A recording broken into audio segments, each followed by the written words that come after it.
Magandang araw mga bay. Welcome back na naman po sa akin channel. At sa pagkakataong ito, ibabalik na naman to sa dagat. At maghanap na mga magiging blessing natin para sa magiging adventure natin sa pamamana sa loob ng 2 araw. Dito nga, solo dive pa rin ako mga bay. Kaya tara, samahan nyo ako para sa mga kaganapan sa aking pamamana sa loob ng 2 araw. Let's go! Magandang araw mga bay. Sa muli, dito na naman tayo sa laot. Ipagsapalaran na naman tayo. Baka sakalit may mahuli tayo. Siyempre, para may mauiwi at mayroong may lagay sa pagkainan, dive pa rin. Kaya, Panginoon ang ating sinasandalan. At magdadive tayo ng mag-isa. Kaya tara, samahan nyo ako para sa mga mangyayari sa aking pamamana sa araw na ito. Let's go! Go! At ayun mga bay, all set, all prepared. Kaya baba na tayo sa dagat para masimulan ang ating paghahanap ng ating magiging blessing sa araw na ito. Siyempre, agad ako nag-load ng pana para ready to shoot anytime na meron tayong makasalubong na maging possible target. At for the first dive of the day mga bay, bali nakapag warm up dive na ako kanina sa magandang mababaw lang. Kaya dito agad na bumaba sa medyo malalim. Nasa around 10 meters lang naman ito mga bay. Dahan-dahan lang ang pababa dito mga bay. Ang daming bait fish, mga dalagang bukid. Hindi ko napansin dito meron na pala nakatingin sa atin na isang Spanish flag snapper.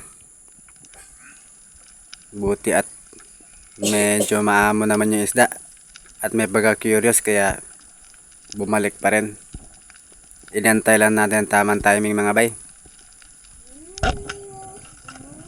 hanggang sa tuluyan ng nating mga kalabitan. Tinamaan. Successful ang ating unang dive para sa araw na ito mga bay. Isang Spanish flag snapper ang ating unang isda.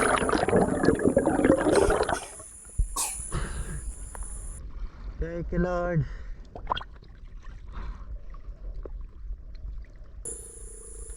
Matapos nga natin masecure yung isda mga bay, nagsagawa na naman tayo ng panibagong pag-dive. Dito ay binalikan ko yung pugad ng mga Harlequin sweetlip na nadaanan ko nung isang araw. 5 Harlequin sweetlip ang akin nakita dito nung nakaraan mga bay. Nabawasan natin ng 2. Kaya nasa 3 na lang ang natitira dito. Pagkakataong ito mga bay, pang-4 na dive ko na ito. Dahil medyo mailap yung isda. Kaya naghahanap talaga ako ng magandang timing at dahan-dahan talaga ang ating pag-approach. Dito ay mapapana ko na sana ito mga bay. Kaso sumabit yung pana. Aray ko. Nagulat tuloy yung isda mga bay. Kaya no choice at resurface muna tayo para makapag-ipon ulit ng maraming hangin. At para makapag-execute ulit tayo ng panibagong plano para mapana natin yung sweetlip na to. At ayun, binalikan ko na nga mga bay.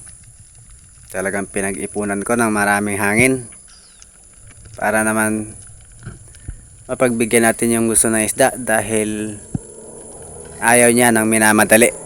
Yung gusto talaga ay dahan-dahan lang. Sa part na to ay nakikita ko na siya dyan sa baba mga bay, pero hindi pa ako tuluyang bumaba doon sa may ledge dahil baka bigla na naman siyang maspok. Inantay ko muna na kumalma yung kilos ng isda.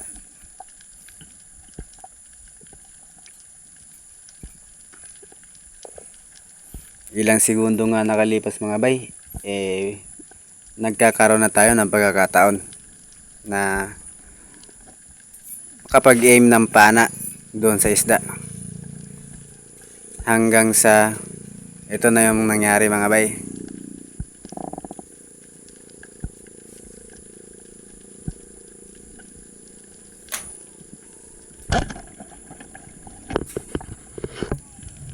Ayun, at nakalabitan nga natin mga bay. We hit the target mga bay.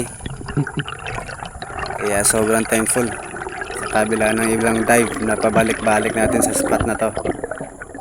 Nakabingwit na naman tayo ng isa. Ayun. Thank you Lord. Matindig panliligaw talaga. Bago na pada. Thank you. Dahil may kalakihan na rin yung isdang ito mga bay. Nasa around 2 kilos na rin. And nagawa niya itong isabit sa ilalim. Kaya binalikan ko para i-retrieve yung isda. At hindi naman tayo pinahirapan dahil mild lang naman ang kanyang pagkakasabit ng ating mga line at ng shaft sa ilalim. At successful ang ating pagre-retrieve sa isda. Sa pagkakataong ito is secured na yung isda mga bay.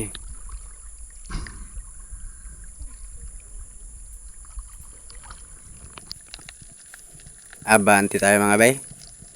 Iniwanan ko na muna yung area ng mga Harlequin sweetlip dahil nabulabog na sila ng ating mapanaan. Dito, isang coral trout ang ating naging target.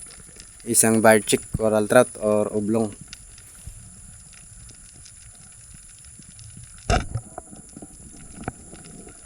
Sa pool na naman mga bay.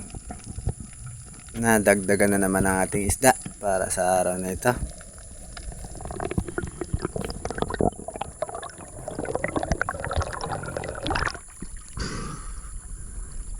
Thank you Lord.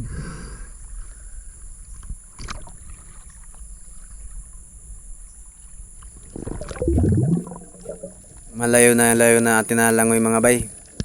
Dahil wala na tayong iba na sumpuang isda hanggang sa napadpad ako dito sa may isang ledge na ito. At napagdesisyonan kong silipin. Napakaraming bait fish. Ideal ito mga bay para pagtambayan ng mga predator fish. Dahil marami silang pwedeng gawing snack dito sa area na to.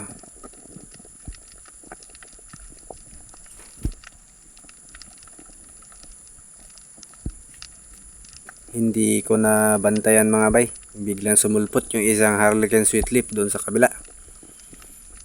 At medyo mailap. Kaya hindi na ako bumaba. Ayaw natin ma-expose ang sarili natin. Pero paglingon ko dito sa kabila, mayroon pa palang isang nakatingin sa atin. Malaki na rin ito mga bay. Kaya lumipat lang ako ng pwesto para makahanap ng magandang angle sa pagpana natin sa isdang ito.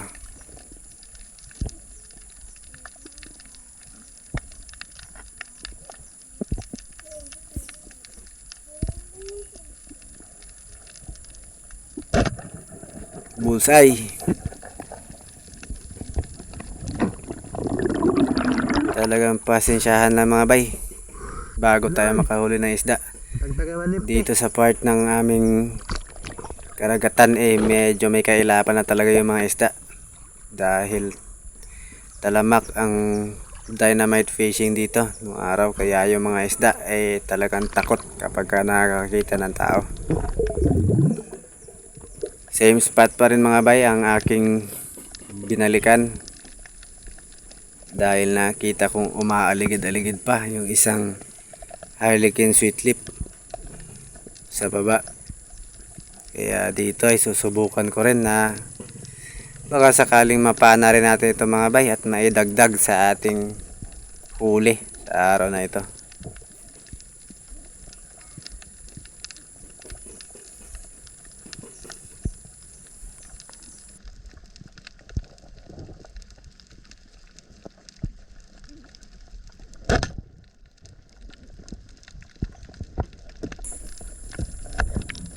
Kalabitan nga natin mga bay pero hindi naman tinamaan. Matapos nga ng shot na yan ay bumalik na ako sa bangka. para lumipat sana ng spot. Kaso pag-check ko sa cellphone natin ay nalobat na. Kaya hindi na tayo makakapag-check sa ating maps. Kaya nagdesisyon na lang akong umuwi. Let's call it a day. Anyways, maganda ang ating blessing sa araw na ito mga bay. Ayan. Isang successful day ang ating nagawa sa ating pamamana sa araw na ito mga bay. Kaya pahinga muna tayo at kinabukasan ay babalik ulit tayo sa dagat para maghanap ulit ng mga panibagong blessing.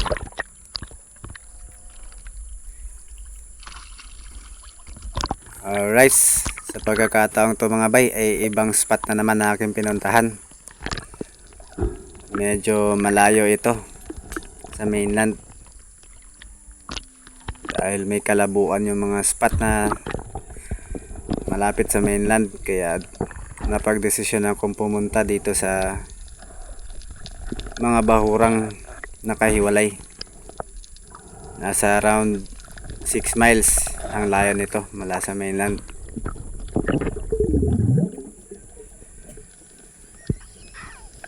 Warm up dive of the day mga bay. Mababaw lang ito. Nasa around 5 meters. At sinilip ko lang yung crack ng batong ito.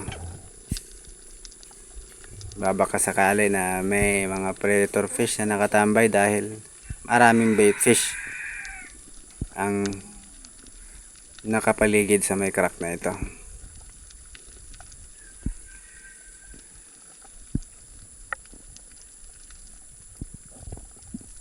Ilang segundo pa nga lumipas mga bay, wala ako napansin hanggang sa meron ng sumulpot na naging target natin.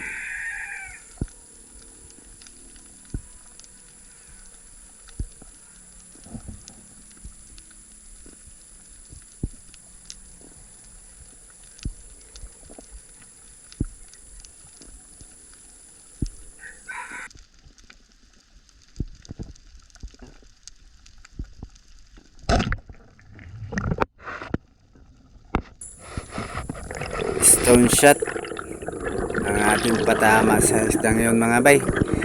Isang harlequin sweet lip, nasa around 1 kilo na rin, kaya good size na rin. Bali ito ang unang isa natin sa araw na ito. Matapos kung masecure yung isda, mabahante ulit ako mga bay. Panibagong crack na naman sa ledge ng bahura. Kaya dahan-dahan akong bumaba para silipin.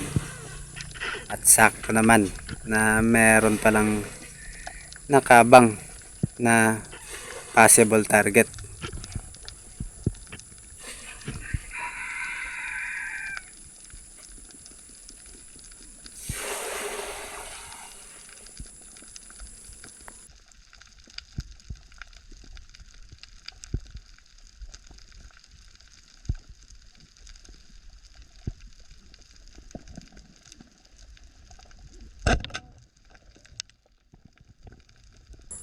Hindi tinamaan mga bay. Na-overestimate ako dahil napakalayo pa pala. Kaya hindi na tinamaan sa ating site ng pana.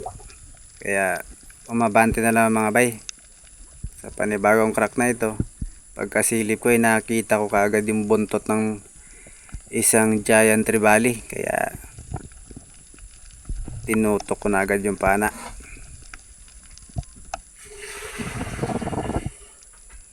Ayan na nga, bumalik sa loob. Sa pagkakataong ito bay ay mga bay ay in range na ito. Kaya lang hindi ko pa kinalabitan dahil nakaharap siya papasok sa loob. Delikado ang ating shop at ating mga line pag nagkataon. Kaya inantay ko lang na umikot at humarap siya palabas. Nang sa ganun, pag ating pinana ay palabas ang kanyang takbo. At sakto nga sa gusto natin mangyari, palabas ang naging takbo ng giant trevally na ito ng ating mapana. Babsa. Sa pagkakataong ito ay pinasok na natin yung crack ng bahura mga bay dahil sumabit yung ating lubid doon sa ilalim. Sakto naman at maluwag at kasyang kasya yung tao sa ilalim mga bay. Talagang napakaganda ng spot sa ilalim dahil malawak. Napakagandang pagtambayan.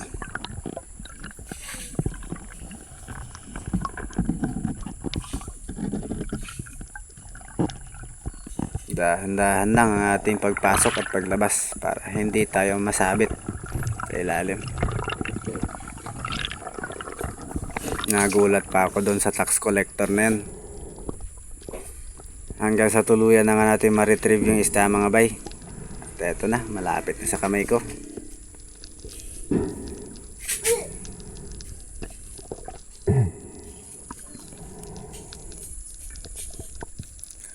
Fish on hand mga bay. Isang giant trevally. Nasa around 6 kilos na ito mga bay. Kaya napakagandang blessing para sa araw na ito.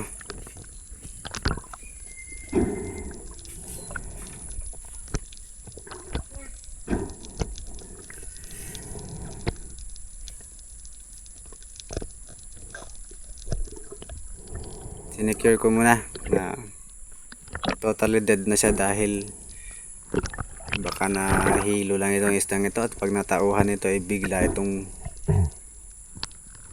umalag, mahihirapan tayo dahil isa ito sa pinakamalakas na isda sa dagat. Kaya mas magandang sigurado na patay na yung isda.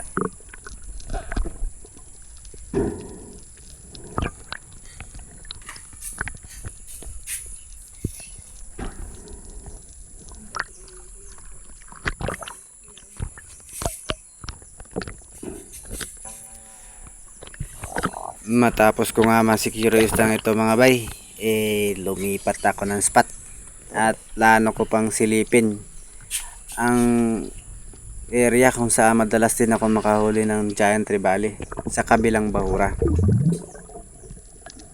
Pagkadatingan natin mga bay sa bahura, agad tayong bumaba at nagsagawa ng pag-dive.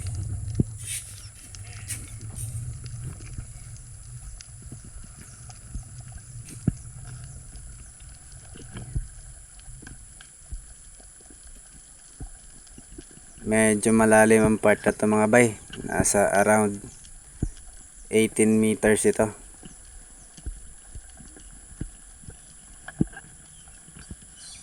At dito nga, pagkadating ko sa baba, meron agad talaga mga bay.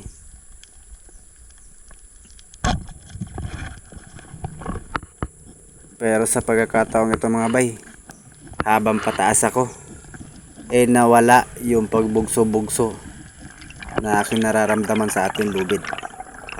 May kutob na ako dito mga bay na nakawala yung isda.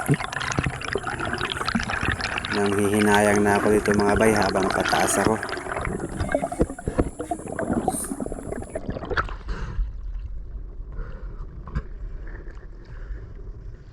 Ano sabi nito bubukasi ba? Sayang. Akin nga binalikan mga bay para ma-check kung talaga bang wala na isda at positive nga mga bay. Wala na yung isda. Tanging shot na lang natin yung naiwan. Hindi ko mawari kung ano ang nangyari. Hindi ba tumagos yung shot sa isda or hindi bumuka yung flapper. Meron talagang mga instances na ganun mga bay. Kahit na maganda yung patama sa isda, may pagkakataon na hindi bumubuka yung flapper kaya nabubunot ito. Gawa ng pagpalag-palag ng isda. Tumagos yung para.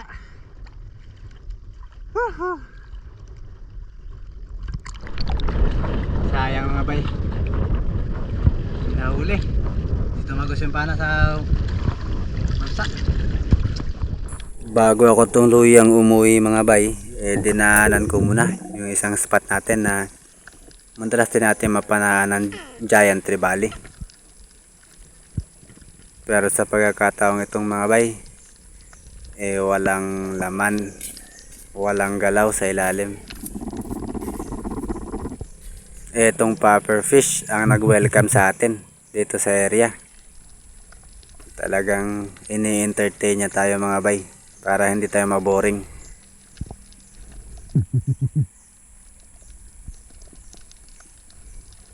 Nakapag-dive na tayo dito ng 3 beses at wala talaga, kaya nagdesisyon na akong umuwi.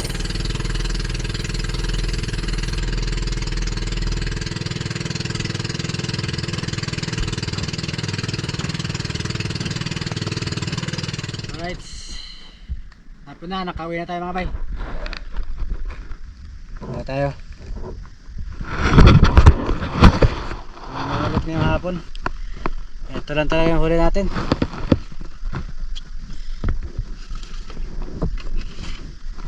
Dalawang piraso.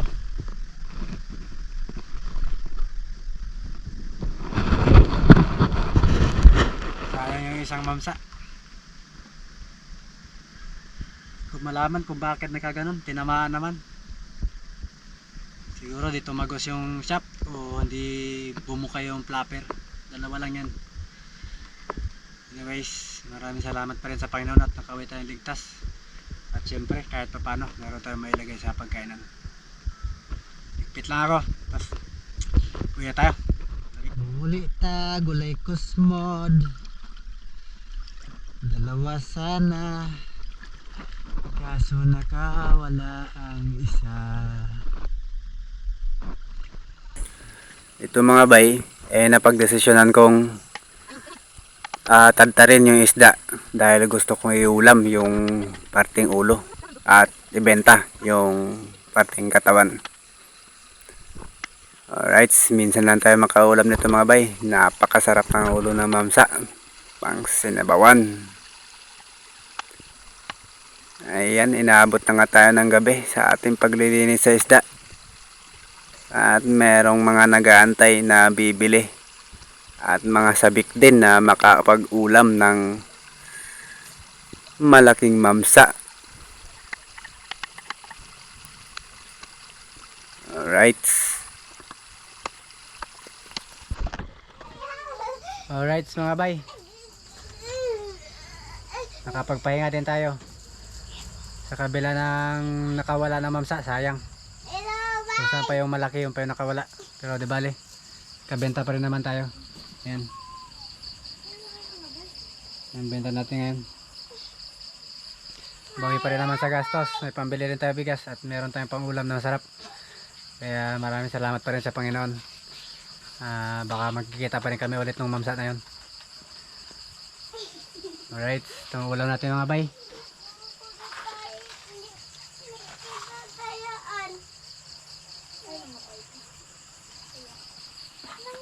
Panalo na naman sa sinigang yan.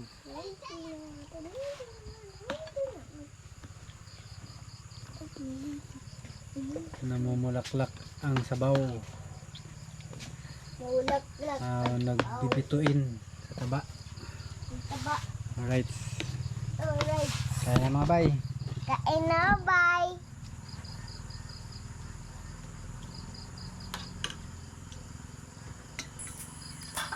Alright, isang successful day na naman natin nagawa mga bay sa ating pamamana sa araw na ito. Tara, kain na. Napakasarap ng ating ulam sa araw na ito mga bay. Ayan, isang magandang araw sa inyo mga bay. Shoutout po muna tayo para sa ating mga solid supporters. Shoutout po kay Nono Guys Vlog, kay Sir Jordan Bilara, kay Sir Romulo Rosales at sa Rosales family ng Guwa Camarinesor. Shoutout po sa inyo at sa pamilya nyo. God bless po. Oli Adventure from Toledo City, Toledo, Cebu City. Shoutout. COC Supercell, Dindo Altichi ng San Fernando, Masbate. Shoutout sa inyo sir. Inday Jason Vlog, Rosana Villahermosa, shoutout po sa inyo ma'am, magandang umaga po. Kabady Rai TV from Bicol, Leopoldo Orsal at kay Ma'am Marilo De La Rama from Quezon City. God bless po sa pamilya niyo sir. Kay Sir Tata Ontoy Puji Edward from Quezon Province, shoutout po sa inyo.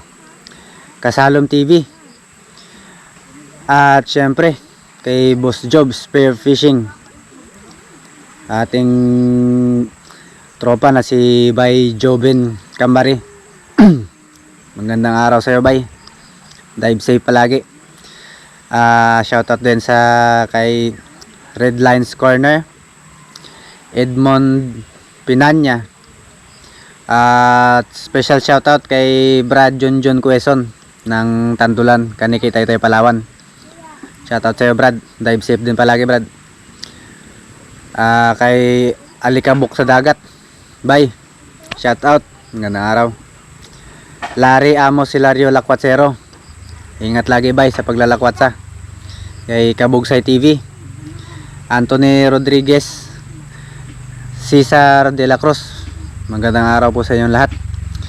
At shoutout din po sa kay Sir Baldo Cardinho at sa Cardinho family ng Northern Samar.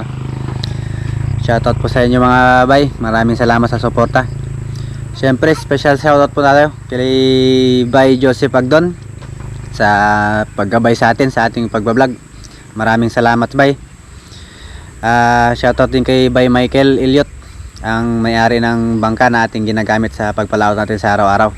Napapadali ang ating pagpunta sa laot dahil sa kanyang bangka, kaya maraming salamat sa bay. At syempre shoutout din sa may-ari ng GoPro na ating ginagamit ngayon, yan, kay Bay Reniel Ruba. Maraming salamat bay.